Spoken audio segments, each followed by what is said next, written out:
This is Tell Me What to Read, the podcast of booktopia.com.au. I'm Nick Wasiliev, and I am delighted to be back for another special book discussion episode. So I'm recording this podcast at the end of May, towards the end of May, and at the time of recording, we are currently a few weeks out from the Emerging Writers Festival. Running from June 15th to the 25th, the Emerging Writers Festival is one of Australia's most established and well-respected literary festivals, existing to develop, nurture and promote Australia's new writing talent. Through the flagship festival in Melbourne, as well as an annual program of events, the EWF provides opportunities for emerging writers to develop professionally and supports them to engage with new and larger audiences. The schedule dropped on May 10th, and I've included links to that in the bio. But joining me for this episode to discuss this fantastic upcoming iteration of the festival, I am joined by two incredible guests. My first guest is Ruby-Rose Pivet-Marsh. She is a writer, producer, and arts worker living and creating on unceded Wurundjeri land. She is a co-founder of the arts collective Yo Soy, and in 2020, Ruby took on the role of artistic director and co-CEO of the Emerging Writers Festival. Ruby, welcome. Thank you very much. It's great to have you. My second guest is Jeanine Leane. She is a Wiradjuri writer, poet, and academic from Southwest New South Wales. Her poetry and short stories have been published in HECATE, an interdisciplinary journal of women's liberation, the Journal of Association European Studies of Australia, Australian Poetry Journal, Antipodes, Overland, and the Australian Book Review, among many more. She was the recipient of the 2021 School of Literature, Art and Media Poetry Prize at the University of Sydney and runner-up of the Helen Ann Bell Poetry Bequest. And this year she serves as one of the 4 ambassadors of the Emerging Writers Festival. Jeanine, welcome. Yeah, I'm Mandangu, Nick, and I'd like to just acknowledge today that I'm joining you from Naarm on the unceded lands of the Bunurong and Woiwurrung peoples of the Eastern Kulin nations. Thank you. It's a pleasure to have you coming from there, and we're so excited to talk about this fantastic upcoming festival. Ruby, first of all, I just want to say congratulations for this edition of the festival. The schedule honestly looks incredible. Over 50 digital and in-person events, over 150 artists involved. You've compiled a really fantastic schedule here. And I know that just looking over and preparing for this, I saw that you joined the festival team in 2020, and it's, for obvious reasons, it's been a strange couple of years for the festival. You had to go fully online in 2020 before returning to the hybrid format last year. How has the journey been, before we kind of dive into this, this incredible festival you put together, how has the journey been navigating and celebrating the arts and creative and writing is in general in the time of COVID? Yeah, well, thank you, starters. So I actually started at EWF in 2018. I was a creative producer, and in 2019 I was, what was my role? I was the digital producer, which that role has changed now because for obvious reasons we are all digital producers at the moment. So we had been running the Digital Writers Festival from 2014 to 2019. I was involved in that as well as the digital component of the flagship festival. So yeah, I was talking about this yesterday with someone. I guess producing, in 2020, I came on as AD in February. Couple of weeks later, we were like, we've got to make a call now because we don't know what June's going to look like. Everyone's saying it's only going to be 2 weeks, and we just didn't think that was going to be the case. And unfortunately, we were correct. Right. Yeah. Yeah. So we were like, let's just move it online. We know how to do this. Of course, we hadn't done something in that scale before. We'd only done the Digital Writers Festival, which is about 3 to 4 days. And we cut a few days of the festival in 2020. We made it 8 days. Moved online. It's interesting because we were confident that it would work, and it did. It was a lot more to do with convincing other people that it would work. And I think it was hard work. We basically had to scrap the entire festival program and start again. And then last year we had to, within 2 weeks, redo the logistics of the festival. after we launched the program, and we had to cancel a few events, which was really disappointing, but luckily we can go ahead with some of them this year. So it's been, to be completely honest, quite stressful and very tired, but it's paid off. Our audience has increased, it's expanded. I think it's meant that a lot more people can access this festival or know of this festival, whether it's around, this continent or even, abroad. We've had people tuning in from Edinburgh and other places, particularly other cities of literature. So yeah, it's been a challenge. It's definitely been interesting. I haven't had, as an AD, an in-person festival, so this is going to be the first one where we have some in-person events. But it's also, it's been, I think, on a personal level and for the team more widely, I think it's been rewarding in that it's kind of been affirming or reaffirming that we know our audience and we know what we want to do, and we know that we want to keep, that this work is important, even if sometimes it seems like it might not be. The arts are important and people are hungry for developing their craft, and that's something that we want to support and provide space for. I hope that answers the question. No, it absolutely does, because I think it's been wonderful to see how successful that online transition was, because it was a very difficult transition, in all honesty, but not only for seeing that the festival continued to do well even under very difficult circumstances, but see the opportunities come out of it. And I think that's even being reflected in the schedule this year, which we'll get into in a minute, looking at the new ways and approaches that the festival is taking to examining writing, but looking at things that lean into the process of being online, of the things that work online, and comparing it with the in-person events as well. Certainly. I think the transition has been fantastic, and you hear about within all kind of writing circles that I've been involved with. Emerging Writers Festival is always talked about as one of the places to go to, as one of the places where starting writers or blossoming writers really find their craft. It's really lovely to hear. Yeah, and it's to see it continue to thrive, and people see the value of it is fantastic. Jeanine, it's wonderful to have you included in this festival as well. As a creative and as a writer, obviously I come at it from my own perspective, from my own experiences, but for you, what does it mean to be included as an ambassador for such a festival?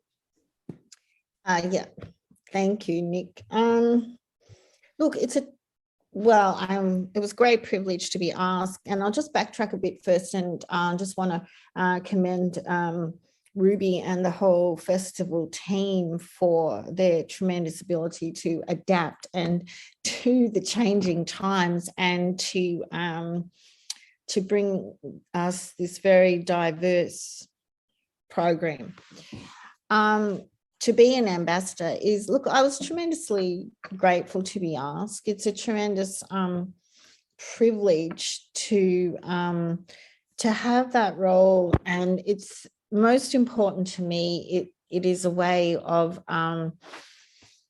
giving back. I see myself as a writer as part of a community. I I'm not sure if that's the way all writing scenes roll, but as a First Nations writer, I like to very much think about writing communities rather than writing commodities. So it's really an honor to be able to give something back, and to be able to share some of my journey as a writer and as a teacher of writing, in the hope that might be encouraging, inspirational, helpful, motivational, in some way to other writers. And I also, one of the reasons why I was honoured to accept this role is that I really wanted to also acknowledge the Emerging Writers Festival, more broadly, for unpacking the whole definition of what it means to be emerging, and taking that out of a very ageist context that it is often used in, because an emerging writer could be of any age. And in particular, just sort of harking back to my comments about First Nations communities and communities of culturally and linguistically diverse writers, these communities, more than a more mainstream writing community, are more likely, it's not always the case, but more likely to be the communities where writers may emerge at a demographically older age for lots of reasons, because these are the communities that often most economically disadvantaged, most culturally and disadvantaged on the basis of cultural and linguistic backgrounds, which people don't like to talk about, but we all know that it does happen. Yeah, it's absolutely true. Ghettoized communities in some way or other. And so those two things combined make this festival quite unique, that, care and thought in unpacking that definition. And I, notice on the website and in other publicity that I see about the Emerging Writers Festival that they quite clearly say emerging is a writer of all ages and all types. So yeah, for all those reasons, I think I'm honoured to be here as part of a community of writers and as part of my important responsibility in reciprocity to a writing community. Absolutely, and it's excellent that you bring up the emphasis on community, because festivals like this are the chance for some people often look at writers or artists and view them as being locked in a room working on their arts and their crafts and everything, but it's absolutely not. It's an incredibly creative, involved place where people interact with each other all the time, and these festivals and these events are a key part of that, a key place where that sort of thing is celebrated. And it's fantastic to see you included as an ambassador for the festival, but also the festival embracing it in all shapes and forms, which is fantastic. On the topic of all of these artists and writers, Ruby, I want to ask you a little bit about some of the artists who are being involved, if I can, because you put together and helped compile this schedule, and looking at other festivals and things before, we live in very interesting, conflicting times, and there are many challenges ahead, both domestically and overseas. Have there been themes or elements that have emerged that artists have been thinking about, examining, reflecting on as you've compiled this program? Yeah, definitely. So actually we run a call out every year at the end of the year, an open artist call out as part of how we go about programming the festival. And before I get into it, I just wanted to say that we are equally really honoured to have you as one of our ambassadors, Jeanine. It's wonderful to have you involved in the festival again, especially in this way. Yeah, so we run a call out, and people basically artists pitch to us what they want to do, but also what they'd like to learn, what they'd like to see. I think that's a really important question that we ask as well, because we're very aware that our audience and our artists are often one and the same. They're the same group, or not the same group of people, but people who are artists are likely to also attend the festival and vice versa. Yeah. Which is important. And I think this year and last year, but this year something that really came up a lot was people wanting to reconnect with their writing community. That was a really strong theme, as was exploring storytelling outside of quite, rigid forms. which is something that I think we've always tried to champion and highlight. But I think what was really special was having people bring that to us themselves, whether it's through a podcast or through performance poetry or through music or visual arts. I think looking at writing and storytelling as something that's beyond writing for the page is really important. And I think it opens it up to a lot of people to be involved, whether it's as an audience member, as an artist, as someone who's coming to kind of, work on their craft and things like that. I think those are all really important things that we try to involve in the festival. Yeah, and I just jump in there as well. Like that's really important in terms of like the whole definition of what is a text is, up for challenge. And just harking back to what Ruby just said about it's not just what is on a page or these kind of black and whites on a page. There are many forms of texts.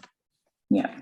From natural objects to artifacts to like visual arts to textile arts to performance arts. And this festival really showcases a much broader and more eclectic forms of texts. Which is fantastic. I mean, just looking at the festival, there's performance art, there's musicals, there's plays, there's visual displays. I'd imagine just looking at it, the creative ways that writing is incorporated, not only into other forms of art, but the way that the writing process has been, incorporated within those, within those displays and examples. Sure, has it made you look? I feel like we may have already touched on this a little bit, but in terms of the emphasis again on the emerging, has it made you look at what the festival can mean in brand new and exciting ways? Yeah, I mean, I think it's interesting. Sometimes we'll invite artists who will say, "I'm not a writer," and I'll be like, "But you have a creative practice where you tell stories. Like, of course, you're someone who should be part of this festival and should be celebrated and included." That's always really interesting. Thinking about things in that sense. I think the conversations between artists is something that's come up in the past few years. We have, conversations between writers in one of our projects, but then we also have, our musical element that's going to be at the State Library on Fridays during the festival, which is a conversation between poets and musicians. And some of those musicians are also poets, and some of those poets are also musicians. And that's, I think, a really important thing. I think creative collaboration in general has become, and creative conversations has started to kind of, I think, be recognized as another way of working that has been, happening for a very long time, but I think maybe has been, I don't want to say a miss from programming. I just think they haven't been highlighted as much. So I think, and that's something that EWF has done for a number of years, pairing writers or pairing artists to have conversations. And I think, in that open call out that I talked about, that was something that people seemed really excited by, was the opportunity to be in conversation with other artists. I think that's a really important thing. And I think it brings back the emphasis on communities and communities of emerging writers, and people realizing that actually they might be a writer, they might be a storyteller, whether or not they've thought about it as a profession or, as something that they've been working towards. Perhaps they're just someone who's been telling stories their whole life and have realized, oh, maybe this is something that I am. I think what Jeanine said before about, age being a barrier, not a barrier, but, people. It could not, be. not, it can be.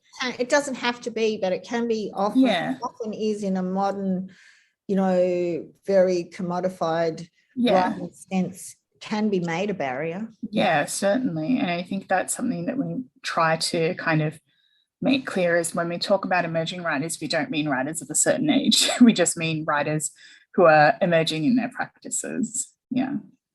Yeah. And also just wanted to pick up on Ruby's emphasis and the whole festival's emphasis on Ruby on behalf of the festival, emphasis on story, like stories come in many different forms or many different kind of things. A story, to just reduce that to what is on a page, and which doesn't mean that writing on a page is reductionist, but to see writing on a page as some sort of ultimate form of storytelling is reductionist to the whole concept and ongoing practice of storytelling, which is so important across so many different cultures. And so it's for a long time the printed book has been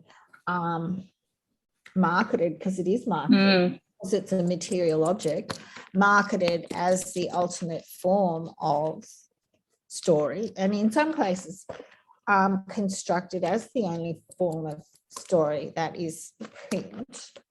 And so subverting that and challenging that is, one of the important things that this festival contributes to, and one of the important and most innovative and exciting changes, I think, that First Nations and writing from communities of writers, culturally and linguistically diverse writers, have really, really unsettled that idea of just the written text as the ultimate artifact of story. Yes, definitely. I'd love to expand on this a little bit more, if I can, with you, actually, Jeanine, before we talk about specific events that we're excited for, because we're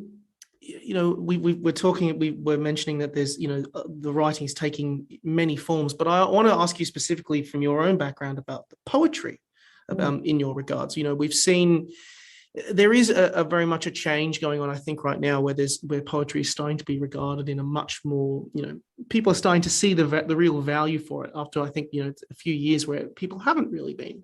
Yeah. But yeah, we've seen, for example, prizes like the Stellar expand their qualifications to include poetry. We had, Evelyn Araluen take home the main prize this year. Yes. But we're starting to see more, hopefully see more, actual, recognition of the art form. What's it like to kind of see, art forms that, you've personally been involved with for much of your life also start to kind of see, take center stage a lot more in festivals such as the EWF? Yeah, I would start by taking up, thanks, Nick, your question on poetry. Yeah, look, probably almost till maybe a bit of a change beginning 20 years ago, but certainly in the last 10 years. Yeah, Australian literary landscape on the whole appeared to be quite uninterested in poetry, and, in some ways, as a younger person myself included, because poetry was presented to generations of people as so inaccessible, so elitist, and so difficult to write. Poetry was so rule and form oriented.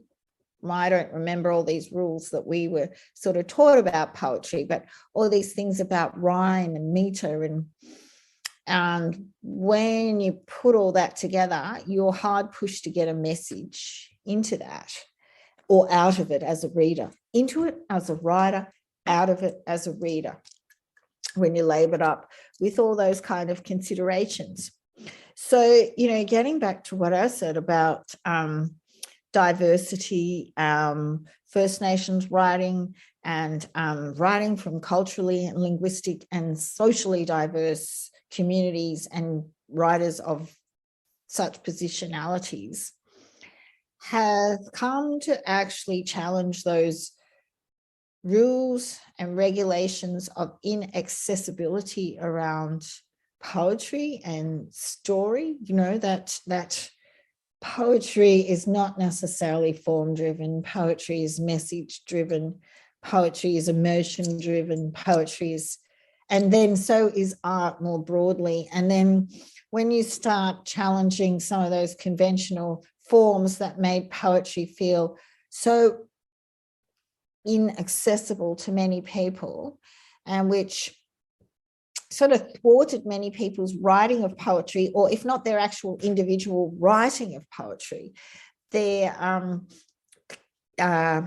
opportunities to get any of their poetry published, has sort of come up for a lot of challenge, beginning maybe 2 decades ago, but really getting a lot of momentum more in the last decade, and even more so maybe in the last 5 or 6 years, because I think that people can really see poetry in its many different expressions and forms now, verbal and, on the page, off the page,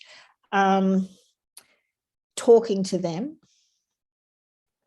and the stance that they come from, and the position or that they come from, or the politics or the orientation, and people can really see and hear and feel poetry talking to them now in a way that wasn't possible.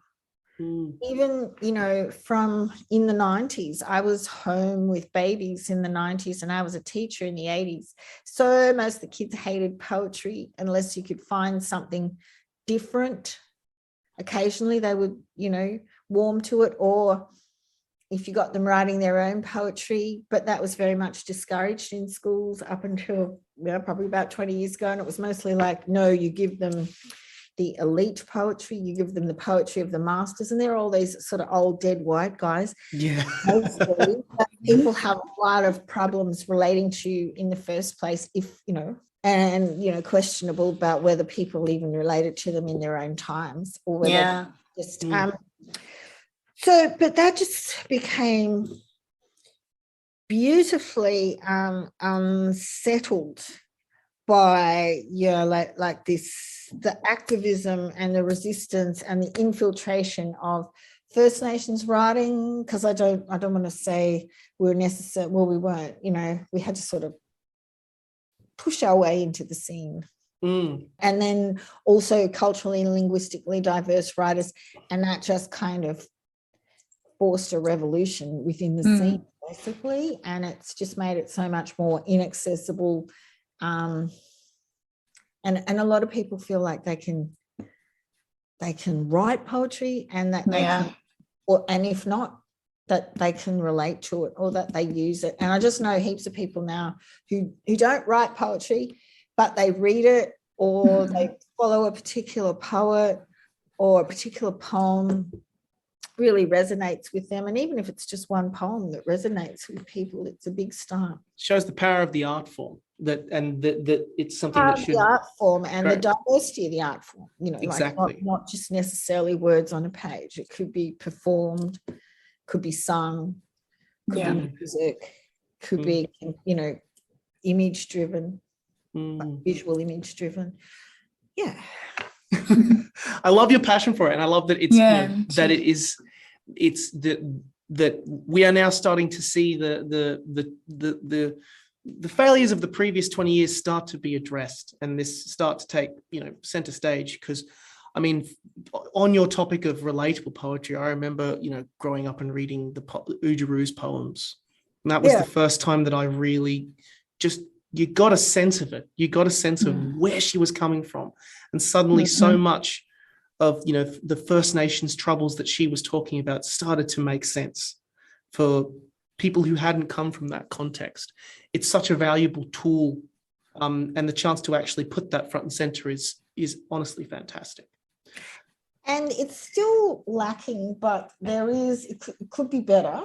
Yes. I teach a lot of people writing and First Nations literature, and one of the first questions I ask is, who did any First Nations literature at school, or who did any literature from, culturally and linguistically diverse poets on this point. I will name a few just to, and it's very, very hit and miss. I mean, certainly, like the last 20 years is far better than it was in the 90s, 80s, and going back, further than that, when I was either in school myself or in university or in the classroom. But yeah, look, it's that is one area that still needs to be greatly addressed, that it could be more of a concerted effort to make this diverse and, really broadly creative body of work more an official part of national cultural transmission through curricula. Absolutely. Just thinking about, talking about schools and teaching in that question, my mum I was lucky because my mum is an English teacher, was an English teacher. I was an English teacher. And through, her knowledge, and then also through my auntie was also an English teacher, and then my father being from South America, that was the only reason I think that I ever heard of poets and writers more generally that weren't white in school. That weren't part of the national canon at the time. Yeah. And even then it was very few people that I was aware of until much later, even until after university. I studied poetry at university. So, it wasn't until I started connecting with other people in my cultural community that I started other poets of color. It could still be a lot better, or so it's better than what it was, but it was a much lower bar. But we're starting from a pretty low bar to start. So it's much better than what it was. And if anyone, I was an English teacher, and there were some of the English teachers that I work with who would sort of go out of their way to find things that might be a bit diverse or find First Nation stuff. But, also that was a tremendous challenge internally as well. Yeah. Because, you could get challenged for not teaching the canon or something like that. And so shifting, but it's not shifting as quick as I would like it to shift. And also say this to my students, I appreciate that you're cringe when I say these debates are still going on, because I'm preaching. Not at all. I don't preach. I'm talking to... You're talking to the converted. I'm talking to the converted. Yeah. That debate came up. Yeah.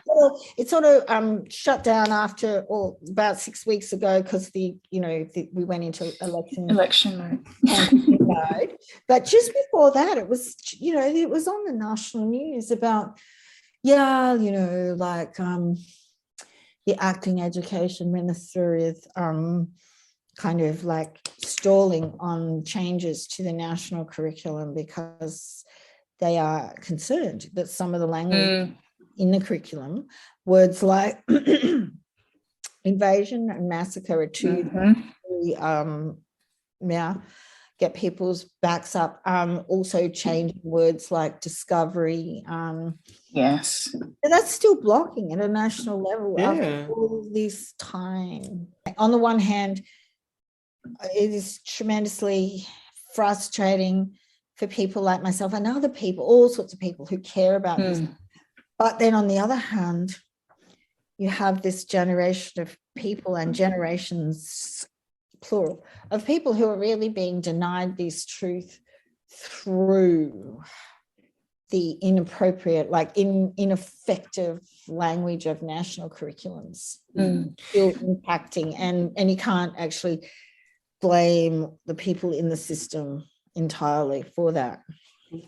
Well, look, it's the reason why we talk about these topics and express it. It's good that these discussions are happening, but it's also good that it's being expressed through the stuff that is happening in festivals like this, which is incredibly valuable. When you talk about those words in particular, do you think it's like the reason that they're being blocked is all of these things like indicative of the power of language as well? Oh, absolutely. Yeah. Like you can, yeah, and that's a good question. It is, everybody skirts around that topic in the political debate. I mean, in the scholarly circles, people don't. But yeah, in the, I've just written an essay which is forthcoming, just about the euphemisms of settler language stop you from telling your story properly, or can stop you from telling your story properly, sort of straight up.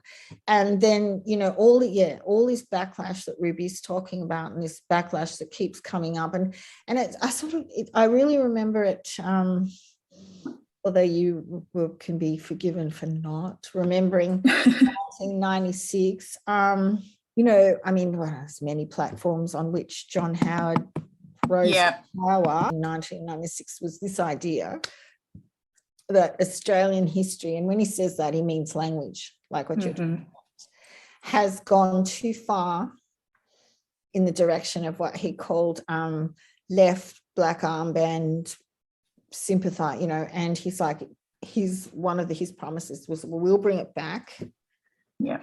Centre, well, that's an statement, and keep it going further to the right. But yeah, one of his arguments is we'll bring it all back to the centre, and his line was, we need to feel relaxed and comfortable with our history. And so it is backward compliment in some ways when it's used to mar it, but it is a very strong, evidence is very strongly. I do remember that because I was in school around the time where, there was like all the erasure happening within the literal textbooks and all of that sort of stuff as a result of his... Yeah, it might have been in primary school. Yeah. All the children was in primary school. Yeah. But just this idea of relaxed and comfortable, and with something that's should be neither. But that's because the language is really ruffling, starting to people. It's the reason why we talk about topics right now, to challenge and make sure that you approach it in the right way. I feel like we've gotten horrendously off topic because we was about to start talking about the events, the upcoming events for the festival. But still, like, you're making raising some fantastic points about that change, and it's good that we can break outside of the context in the past where it would have all been previously dictated by who was in charge at the time, and we can start to discuss it in events like this, and in topics like this. Let's actually talk about some of these events, because I'm super excited about a hell of a lot of these. Before I talk about ones personally on a personal level that I'm quite keen for, Ruby, what are some of the new events that are coming to the festival this year that people can look forward to? Yeah, cool. So it's new in that it's actually happening this year, but last year we weren't able to go ahead with our collaboration with the Melbourne Planetarium at Science Works. So this is an event called Writing the Stars, which is something we've been working on, 2 years now. And I'm really excited that it's going ahead. I think I talk about it a lot, whenever anyone asks me, because it's an event that I wanted to do for many years, and I didn't really know how we were going to do it. So I just emailed the generic Museums Victoria email address and was like, how do I do this? And they were like, here, talk to this person. And then it just was like, they were like, yeah, we'll do that. Obviously not in as many words, but so Writing the Stars is an event that is taking place at the Science Works Museum. I grew up West Side and very fond of Science Works as well. And it will be 2 writers responding through written word to the film Starlight, which is one of the planetarium shows. And with that, the planetarium have curated visuals to accompany their works as well. So I think it's one of the events that really highlights EWF's interest in different, in science and the arts speaking together, but also in experimental formats and interesting places as well to have writing and storytelling. So that's one that I'm personally really excited for.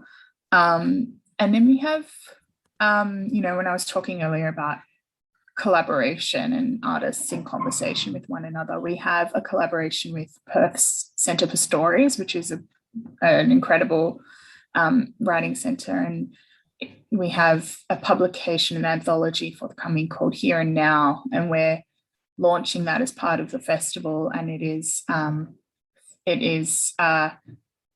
6 writers who we've paired up together to, a lot of them have a poetry practice, so they've sort of talked together, they've interviewed each other basically, and that transcript forms part of the anthology. And then they also have some pieces of work that they've worked on together, in the sense that we've matched them up to provide each other with feedback and things like that. So that's one that I'm also really excited about, the launch for that, which will be happening online. Yeah, that one honestly sounds fantastic, and leaning into that kind of the collaboration discussions that we've been talking about so far. On a personal level, I love that you mentioned Writing the Stars, because this is one of the ones that I'm just, the sound of it just sounds absolutely incredible, working with science works. Writing stars and reading stars. Yeah, exactly. I also am so fascinated by bodies of sound. The musical and poetic, it's like that kind of partnership again, that's going on at the State Library of Victoria. The idea of of spoken word and kind of accompanying soundscapes which I think is just that's an art form that I think has really started to emerge. In the last, especially in the last few years, the technology around that has been incredible, and seeing the blending and of soundscapes and music with poetry, I think is something that is, people are really starting to come on board with it, with the rise of things like podcasts and audiobooks. Yeah. It's something that is so particularly, evocative for so many people's experiences. But as a last one, before I ask you, Jeanine, about some of the stuff that she's excited for, the first stage, with the Melbourne Theatre Company. Yes. Which I'm also very excited about, with seeing it translated into a live format with the and kind of that professional development from 6 new voices in Australian theatre is one that I'm also very excited to hear about. That's one that we've done it for a few years with, and it's always a wonderful event. It's great. Yeah. Jeanine, what events are you most excited for, from having a look at the schedule, but also, ones that you may be involved with, or ones that you're seeing around? Well, really sort of the two that Ruby, that you've already talked about, particularly around the constellations. I mean, there's so much to be said there, and perhaps, a continuing theme about broadening out what it is, what is even literacy and reading, and things that you can read other than books. So I'm excited about that one. And look, I think the 4x4 session, where all of us ambassadors are going to get a chance to kind of just speak a bit about what advice we might give to emerging writers across the spectrum is a good event, and is a very worthwhile event. And so like a lot of more of those events that are about mentoring and sharing, and I mean, to some extent they all are, but I think, and also for I like, it's a great program, it's hard to pick one or the other, but I like the idea too of kind of interactive events where people don't just get to listen, they also get to participate some way or other. I'm glad you're mentioning this 4x4 Rules of Writing event that all of you will be involved with the ambassadors, and of course Ruby yourself as well, that kicks off the festival, which I think is just such a fantastic way to hit the ground running. I know that this has been a regular event, hasn't it, Ruby? With many of the ambassadors, giving the chance for the ambassadors to talk about and really shine and let their mentoring side come through. Can you tell us a little bit about how valuable this particular event is for our listeners? Yeah, of course. So it's on. It's during our National Writers Conference, and it's the first event of the day. And I think it's a really wonderful opportunity for people. It's also one of the events that for the National Writers Conference, one of the sessions that we sell individual tickets to. So if people don't want to go to anything else in the conference, they can just go to that one, and it'll be recorded. They can watch it back later if they can't attend in real time. And I think it's a really wonderful opportunity to hear from each of the ambassadors, where they get to. So I don't give my advice. I just introduce everyone, and host. You're still involved. You're still hosting. It counts. But yeah, so it's really wonderful, and a bit selfishly, like it's my favorite one to attend. So I'm really glad that I did host it because I've run it last year and in 2020, and it's just kind of invaluable. It's one of those ones where even though I am in the background trying to make sure everyone's mic's on, making sure the people are spotlighted when they need to be, all of that sort of stuff, I managed to write down pages and pages and pages of notes. I can see my notebook from last year just here, with 4 pages of notes just from each of the ambassadors. So it's one that I look forward to all the time. And yes, it's one that's been running for a number of years as part of the National Writers Conference. It's really great to hear everyone together. Yeah, absolutely. I'll include a link for that for our listeners in the description, so you can go and check out that specific event directly if that's something you're interested in. I'm aware we are starting to run short on time, but before I do, we kind of dive into the last section. I want to quickly talk about the collection of books that are included as part of the festival. Jeanine, what are some of the real kind of standout collections? Because obviously we have a variety of incredible authors all included in this festival. Yeah. What are some of the standout collections for you? Well, first of all, I just want to thanks, Nick, comment and compliment the whole list. Bearing in mind the fact that some people, as hard as you try, you may still miss things, but I want to just speak to the comprehensiveness of this list more broadly in terms of, it's a very representative list of a healthy kind of literary landscape. It's many other events, festivals that kind of profess to showcase writing. Well, they do, but it's a much more narrow kind of slice of it. I speak a lot about the dangers of celebrity colonialism and how that's such a, it's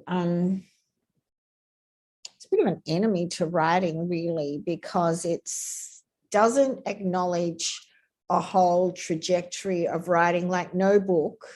There's some tremendous books on this list. It'd be hard to pick one of them. I want to acknowledge that there's a lot of great First Nations writers on this list, there's Ellen Van Neven, there's Tony Birch, there's Evelyn Araluen, just to name a few. Tremendous First Nations writers, but also just more broadly across the community, culturally and linguistically diverse communities. Alice Poon, Bella Lee, for example. It's really Eunice Andrada. It's just a much more representative list of, a literary landscape. And one of the real issues about showcasing literature is no book grows out of the moment. No book just grows out of its own moment. Every book grows out of a big momentous trajectory that rests on the shoulders of other books and other writers. I did an interview with Evelyn Araluen last week at the Wheeler Centre about Drop Bear, of course, but one of the things that they were really good at acknowledging was that, you know, this book just didn't mushroom out of nowhere. There's a huge trajectory of this book built based on the shoulders of other Black women writers, and, you know, publishers and festivals could do a lot better at acknowledging the momentum rather than just the moment. And so and that's sort of given me a really good title for an essay, you know, acknowledging momentum, not just the moment. And so, look, while I there's just too many tremendous books, and it's great to see Michaela Saunders, you know, Guru writer Michaela Saunders' new book, Futurism. This all come back now, First Nations Futurisms there. That this list and, you know, the writing scene more broadly is doing a better job of acknowledging the diversity, not just the commodification of writers or who is. See, there's a lot of writers on this list who have been writing for a long time, and there's a lot of writers on this list who are new. And it's not just a brand new latest best thing that will sell for this month and then next month we'll get something else to sell. It's a much more diverse and broad and comprehensive, and what I would consider representative list of, you know, what the Australian literary landscape is. What the Australian literary landscape is when you actually look at it outside of a celebrity, capitalist, colonialist commodification model, and just look at the depth and breadth of what is out there. I think that's a ringing endorsement for your team, Ruby, and for the work that you're absolutely. How was it like putting this collection together? What were some of the things that you covered, and which particular books are you also on a personal level very excited to see included? Honestly, this collection is just as much as we could. Everyone who we programmed who has a published book or has been published in it. Actually, I'm not sure if we've included, because if we added everyone who's been in even an anthology, I think it would be a far longer list. You know, it's already at 56 or something like that, authors, or books rather. But yeah, so that's kind of what we do. That it just kind of happens because these are the people that we've programmed in the festival. You know, and there are other people who haven't been published who are also in the festival, but I think this is a good sort of captures the lineup. One that I actually just got a copy of yesterday is The Mother Wound by Amani Hader. So that's one that I'm really, really excited. Excited seems like the wrong word for that book, but like I'm looking forward to it.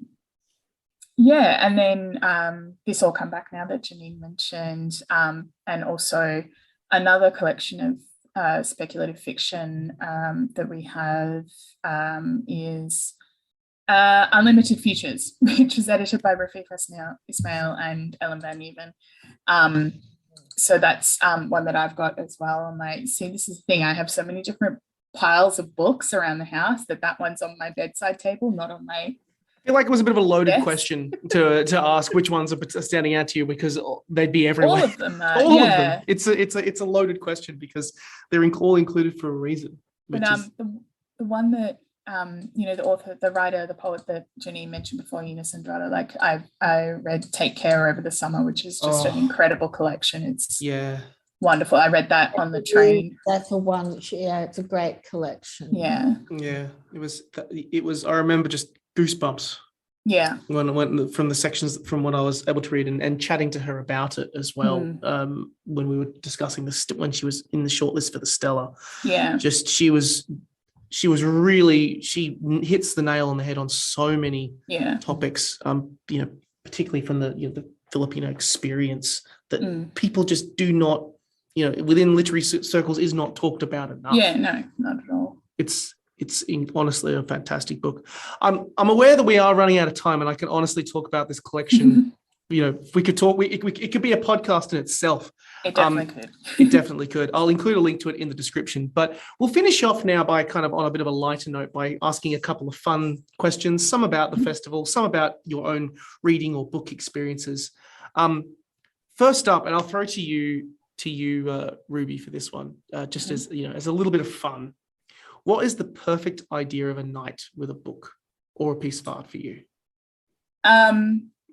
So the thing that comes to mind is recently, so with books, I'm a daytime reader. I get really tired by the end of the day, but what I really like, my partner and I often go away, not often, but we go to a bit further out in the country to see friends and things like that. And one of my favorite things to do is literally just switch off all my devices and read, and they'll be doing a puzzle or something else in the room. So I really like being around other people, but by myself. I was very early to an event last week by about an hour. And so I took myself to the pub and sat in the beer garden and just read the beginning of the Spells 21st Century Occult poetry book, which is what one of our events called Coven is based on. And it was great. I forgot that that's something that I used to really enjoy doing, because obviously I haven't done it for a number of years. That's probably, I just like being around other people, but being able to do my own thing. I don't know if that answers the question, but that answers the question. You enjoy the books how you want, and I love that as well. Jeanine, same question for you. Yeah, I'm a bit of a night. I mean, I could read any time, but look, a good day for me is if I have, a really good book, and I've just got the new. Actually, it's the publication of it in Australia. Katarina Vermette is a First Nations writer of Turtle Island. And my idea of a perfect day or a perfect day with a book or a night with a book is if I can just have nothing else on. I could, quite seriously, like people often say, what do you do for entertainment? And I think they're expecting something wild, and it's like, I read. Like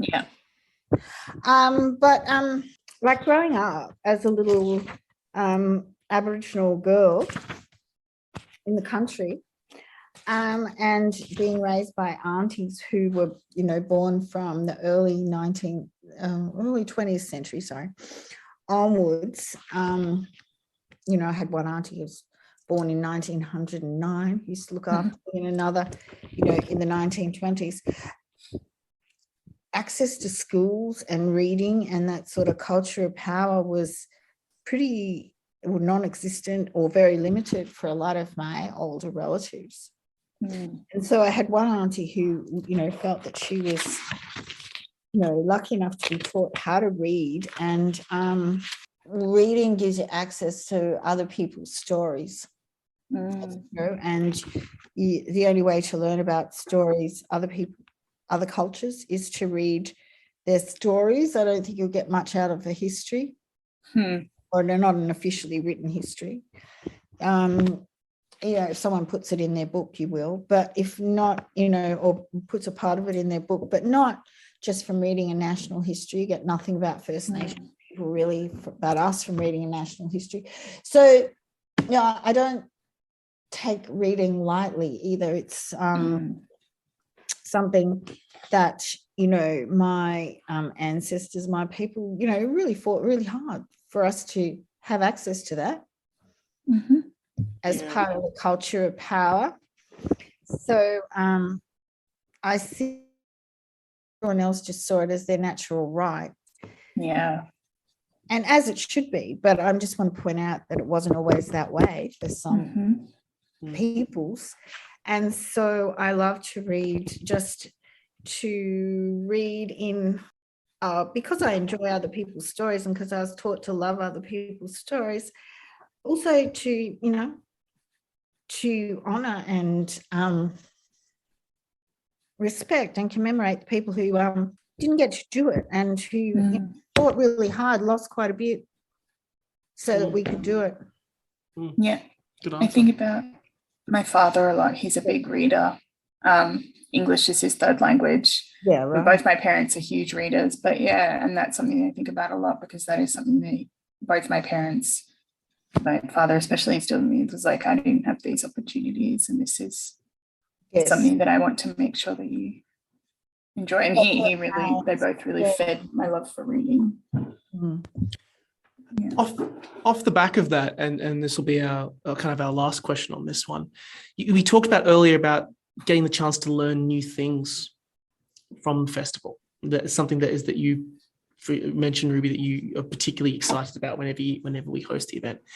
Jeanine, I'll throw to you first for this particular question. What is one thing that you'd like to learn or examine, something that you're not familiar with, that you're particularly excited about going into the festival? That's hard. That I'd like to learn about. I'd like to learn more about, and just to have a chance to absorb and observe. Some of the writing for screen, the play, actual drama product, or sessions. I'm really excited about that. And I also mentioned